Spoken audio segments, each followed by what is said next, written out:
हो गया चल। तो चलो सभी विद्यार्थी हार्दिक हार्दिक अभिनंदन। Thank you sir. है ना। तो मनुष्य की पाचक ग्रंथियां पढ़ रहे हैं हम। तो मनुष्य की पाचक ग्रंथियों के अंतर्गत हम कौन क्या पढ़ रहे हैं? हमें इंटरनल, है ना, इंटरनल ग्लैंड पढ़ रहे हैं अपन। क्या पढ़ रहे हैं? Internal gland. पहले हमने पित्ताशय लार ग्रंथियां पढ़ रहे हैं। तो लार ग्रंथियों के अंतर्गत हमें कुछ और चीजें देखना था इसमें। तो लार ग्रंथि हमने पीएच, इससे पीएच मान के बारे में नहीं बताया। तो पीएच मान उसका लार ग्रंथियों का पीएच मान कितना होता है? 5.6 से 7.8 तक। कितना पीएच मान क्या होता है? 5.6 से क्या है 7.9 तक। और मेरा पीएच मान याद करने का तरीका ये है, आपको हमेशा ये बात रखना, पीएच स्केल को याद रखना है हमारे पास।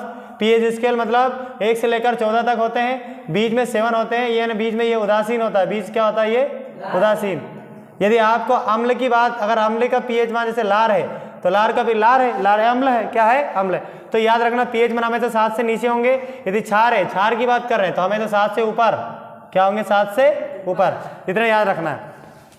तो मनुष्य की पाचक ग्रंथि आ रहा है। तो आज हम पढ़ने वाले भाई इंटरनल ग्रंथ के अंतर्गत, है ना, हम पढ़ने वाले पित्त यानी जेल ब्लैडर, पित्ताशय, है ना, पित्ताशय और कौन से? यकृत। पित्ताशय और है ना। तो ये हमारे पास दो पित्ताशय में देखो यहाँ पर कि पित्ताशय के अंतर्गत देखो ये 2 पार्ट्स है, दिखाई दे रहा है यहाँ पर। ये पित्ताशय के अंदर ये 2 है यहाँ पर, और ये हमने बनाए इस प्रकार से। तो इसके 2 लोब्स है। कितने हैं? कितने लोब है? 2। ये लोब इसको बोलते हैं राइट लोब, लेफ्ट क्या बोले इसको? Left lobe.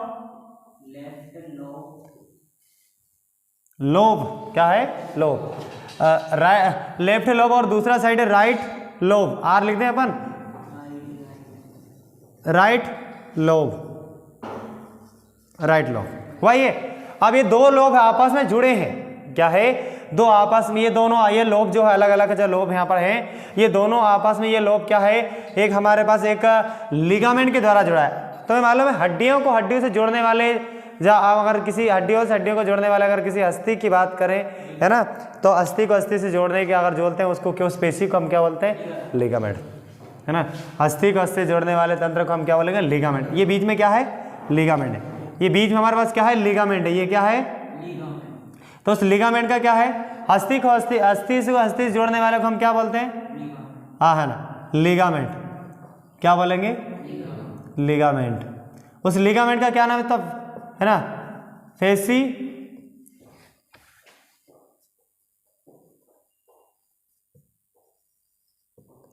है ना, पेसिफ्यूलर। पेसिफ्यूलर क्या है? पेसी लिगामेंट। मैंने या हम इसको अगर ना भी देखें तो हमें बस इतनी बात याद रखना कि लोब्स को मतलब क्या है? 2 हस्तियों को जोड़ने वाले को हम कहते हैं लिगामेंट। क्या है? लिगामेंट, है ना। उसको हम क्या पेसिफ्यूलर यहाँ पर लिया है नाम, है ना। तो उस ये लिगामेंट है।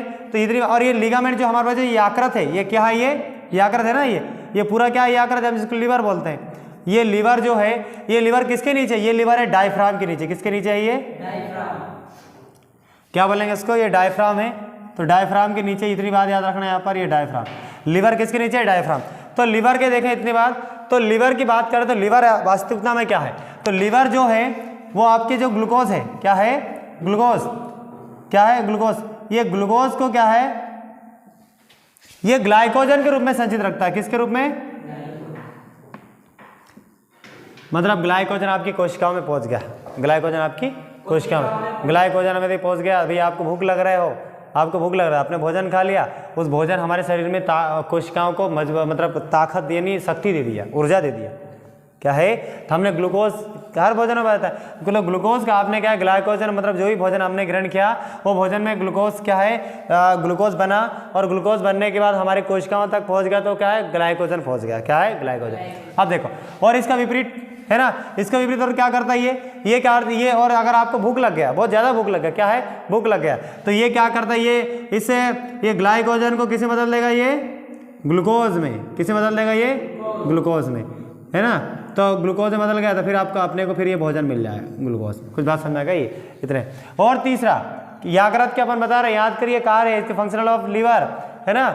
इसके फंक्शनल ऑफ लीवर देख रहे हैं अपन, इसके कार्य क्या क्या है। तो और इसके बाद क्या है?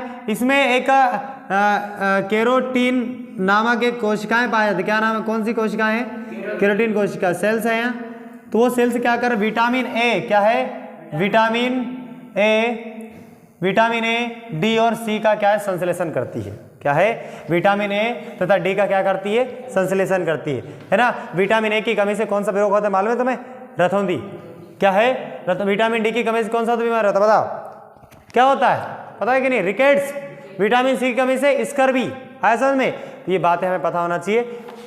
और यहाँ पर देखो तो ये केराटिन कोशिकाएं, और तीसरा और क्या करता है ये, है ना, ये हमारे पास जो पायरुविक है ना, पायरुविक क्या है, पायरुविक अम्ल है ना को क्या करती है, अमोनिया बदल देती है। क्या है, अमोनिया में बदल देती है। और अमोनिया बदल देने के बाद ये कहाँ जाएगा, अमोनिया कहाँ जाएगा, क्रेब्स चक्र में। क्या है, क्रेब्स चक्र में। किसमें, क्रेब्स, ये पढ़ेंगे आगे, क्रेब्स चक्र में। कौन सा चक्र में, क्रेब्स चक्र में।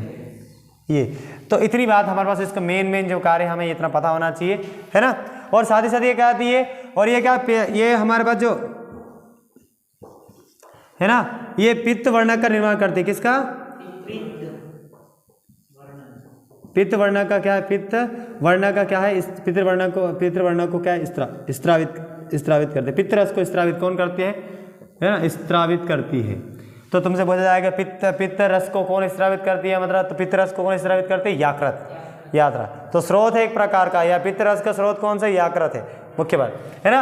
अब यहाँ पर देखो, यहाँ पर तो यहाँ ये कुछ डक उनको देखो, यहाँ पर कुछ वाहिनियां है, उस वाहिनियों को देखते हैं। यहाँ पर जरा देखो, ये यकृत की ओर इधर राइट है, राइट लेफ्ट लोब की ओर कौन सी है, लेफ्ट लोब की ओर है ना, तो हम इसको बोलते हैं, है ना, लेफ्ट, ए लिख दूं, लेफ्ट वेसल्स, लेफ्ट डक, क्या बोलेंगे, लेफ्ट डक, है ना, हिंदी है ना, लेफ्ट डक। और इधर वाले अगर इसको ये डक मित्र वाहनिया, क्या है, वाहनिया, तो ये इधर वाले को हम राइट डक, क्या बोलेंगे इसको, राइट डक। आए समझ में। तो ये हम लीवर के अंतर्गत देख रहे हैं, यहाँ पर लीवर के अंतर्गत, तो लीवर के अंतर्गत यहाँ पर और आगे जाए, इनके ये नलियां हैं, इस प्रकार की ट्यूब है, अंदर की ओर जा रहे हैं। तो ये वाले जो है ना, जब ये दोनों डक मिलेंगे, राइट डक और क्या है, लेफ्ट डक, तो ये मिला, ये है ना, इनको क्या बोलेंगे, हम इनको बोलेंगे कॉमन, क्या बोलेंगे, कॉमन हेपेटिक डक, क्या बोलेंगे, कॉमन हेपेटिक डक। कुछ बात समझ में आ रहा।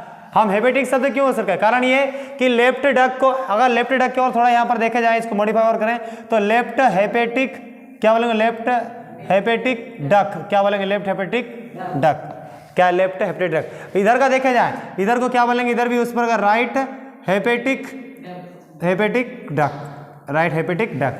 तो ये दोनों डक मिले, लेफ्ट और राइट दोनों मिले, तो दोनों ये मिल गए यहाँ पर, ये वाले जो मिले यहाँ पर, ये मिल गए, तो इस डक को हम क्या बोलेंगे, कॉमन हेपेटिक डक, क्या बोलेंगे, कॉमन हेपेटिक डक। और आगे जाके देखें, अब हमारे पास थोड़ा देखें यहाँ पर, तो ये जो हमारे पास क्या है, पित्ताशय, जिसको हम बोलते हैं जेल ब्लेडर, क्या बोलेंगे, जेल ब्लेडर,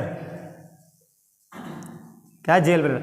अब जेल ब्लेडर देखो तो पित्ताशय में देखो, तो पित्ताशय के अंदर का देखो, तो ये पित्त की ओर आने वाले, इसमें भी बहुत सारे के वाहिनियां पाए जाते हैं, इसमें बहुत सारे डक पाए जाते हैं। तो पित्त की ओर, यहाँ से पित्त की ओर से आने वाली वाहिनियों को हम कहते हैं, है ना, बाइल डक, क्या बोलेंगे, पित्त की ओर आने वाले डक को हम क्या बोलेंगे, बाइल डक।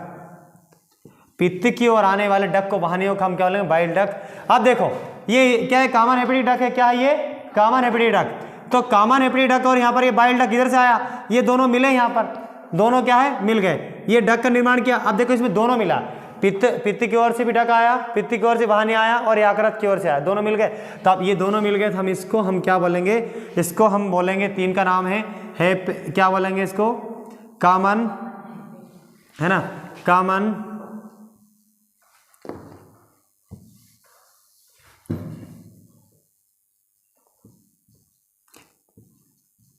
कॉमन हेपे, है ना, हेपे, दोनों नाम से, कॉमन हेपे टो बाइल डक, क्या बोलेंगे, common hepato bile duct, common hepato bile duct. कुछ समझ में, कॉमन हेपेटो बाइल डक, है ना। हम हिंदी में हम जिसको बोलते हैं, है ना, संयुक्त, क्या है, संयुक्त यकृत पित्त वाहिनियां, संयुक्त यकृत पित्त वाहिनियां, ये तो ये दोनों जुड़ गए। अब ये आगे जाकर आ गया, है ना। अब इसका अगर इसको सामान्य नाम है, और अगर इसका देखा जाए तो इसको हम डायरेक्टली इसको कॉमन बाइल डक बोलेंगे। दोनों क्या बोलेंगे इसको, ये दोनों मिला है, एक आप इसको बोल सकते, क्या बोल सकते हो, कॉमन बाइल डक। कॉमन शब्द यूज क्यों किया जा रहा है यहाँ, क्योंकि पित्त वाहिनी के साथ यहाँ पर हेपेटिक डक भी है, इधर से आया जो है ना याकरत की जो वाहनी है, इधर भी ये वाकरत की वाहनी है, जुड़े ये दिए, तो इसको कॉमन बाइल डक्ट बोल रहे हैं। अब ये जाके ये कहाँ जुड़ेगा ये, अब इसको हमने बोला कॉमन बाइल डक्ट, इसको क्या बोलेगा हमने कॉमन बाइल डक्ट हुआ ये। तो कॉमन बाइल डक्ट आगे किस में आ गया, पेनक्रियास में आ गया, किस में आ गया ये पेनक्रियास। तो अब पेनक्रियास की डक्ट यहाँ पर ये जा रहा है, वाहनिया ये जा रहा है यहाँ पर। अब ये दोनों जुड़े, क्या हुआ, ये दोनों जुड़ा, ये डक्ट किसका है, ये पेनक्रियाटिक डक्ट है, कौन सा ये पेनक्रियाटिक डक्ट, अग्नाशयी वाहनिया ये जुड़े। तो अब देखो कॉमन बाइल डक्ट और पेनक्रियाटिक डक्ट दोनों जुड़े, कॉमन क्या बोले इसमें कॉमन बाइल डक्ट और पेनक्रियाटिक डक्ट, तो ये दोनों आगे जाकर यहाँ पर जुड़ेगा, ये यहाँ पर ये जाने, ये दोनों आपस में जुड़ गए, ये दोनों डक्ट यहाँ पर आया, ये जुड़ गए यहाँ पर। अब आगे जाएगा, ये आगे जाएगा ना इधर, तो यहाँ पर ये जुड़ गए। तो अब इस वाले इसको दोनों जुड़े हैं, इसमें क्या है दोनों जुड़े, तो हम इस वाले ये दोनों जुड़े इसको हम इसको क्या बोलेंगे, इसको बोलते हैं कॉमन,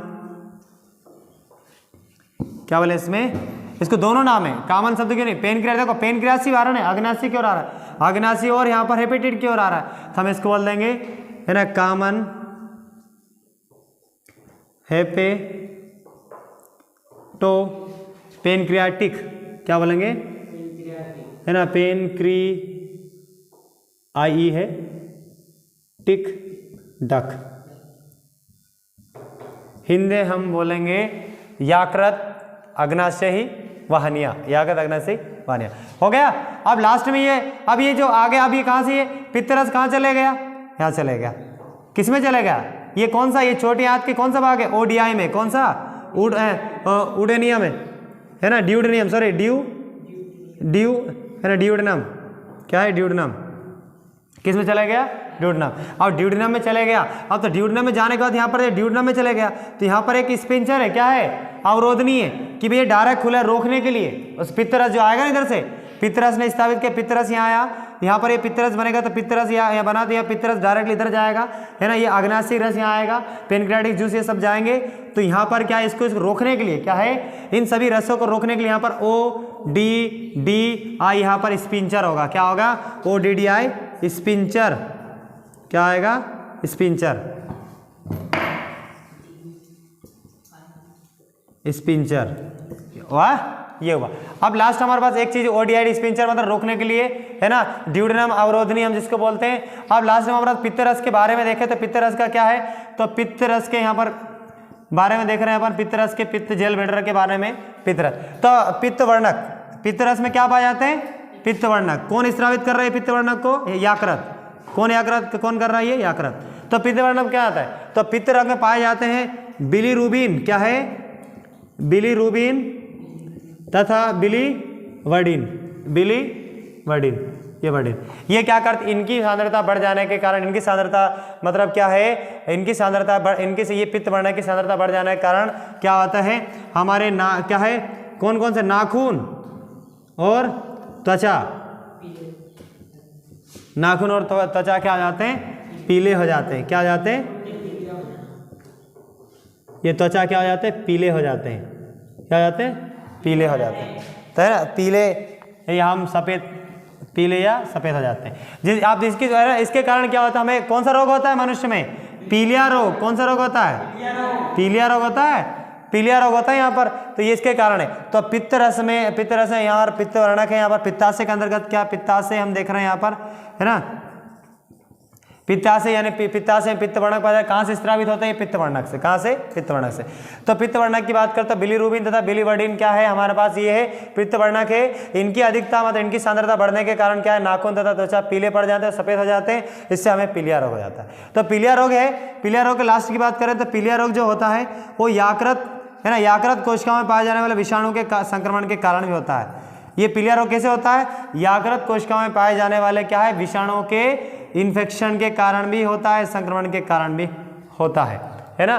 तो इतनी बातें हैं, और ये बातें जो हमारे पास जो याकृत की जो बातें कर रहे हैं हम, तो याकृत क्या मृत आरबीसी का भी स्रावन करते हैं, कैसे याकृत मृत आरबीसी क्या मृत आरबीसी का भी स्रावन करती है ना। तो बातें समझ में आए यहाँ पर, तो इसी के साथ हम अपनी क्लास को दी एंड करते हैं है ना। उम्मीद है आप लोगों को समझ में आया होगा। Thank you.